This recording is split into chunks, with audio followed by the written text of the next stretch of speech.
Welcome to the fourth and final part of our performance review series that we've created here at Elevate Results Consulting. I just want to quickly recap with you some of the other three parts of this series. We started with core values and the importance of that, and how that should be a really big piece of the performance review for your employees, making sure that they're aligning with your vision and what your business stands for. Secondly was the job duties, what we are really evaluating someone against as it relates to their job, and making sure that that's set out with clear expectations. Those duties are documented and that the employee understands what they need to be delivering on and completing for you.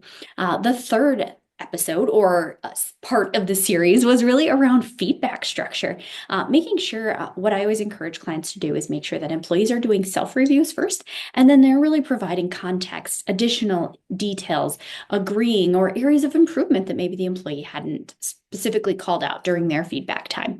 So the fourth section or part of this series is around goal setting. I hear a lot of clients talk about that they go through the process and of the performance review, but there's no place for those individuals to kind of document the areas of growth that they maybe have identified with their leader.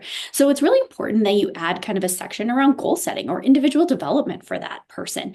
It's really important that I hear a lot of leaders talk about how they want someone who wants to grow and develop their skills. And that's really important to make sure it's documented. Again, just like job duties, just like our core values, making sure that those are documented and that you and the employee are aligned on what they want to grow with.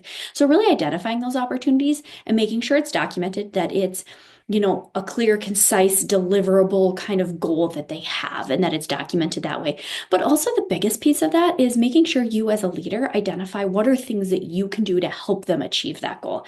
So it's not like you're just saying like, hey, go set a huge goal that you're going to get through this training session on your own and nothing's going to happen with it, but really say like, what can I do to help you execute and deliver on that? And so that's really important.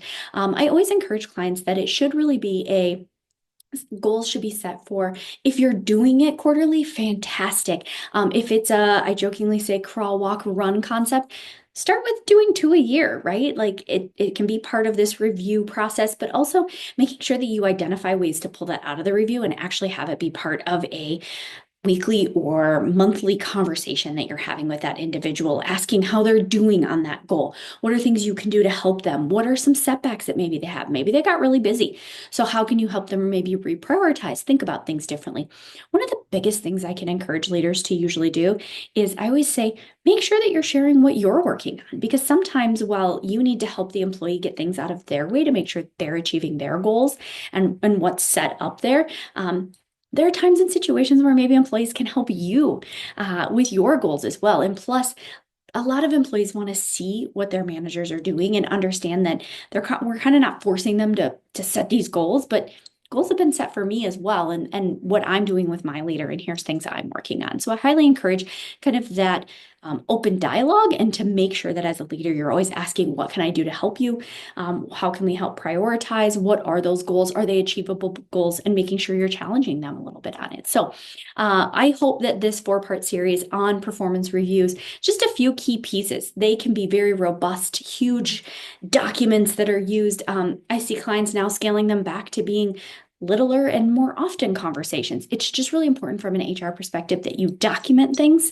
If there's areas of growth, that you document them and that they all get put in one place and that everyone agrees on those things. So best of luck to you. And I'm excited to hopefully get some feedback from you guys to hear how it's going.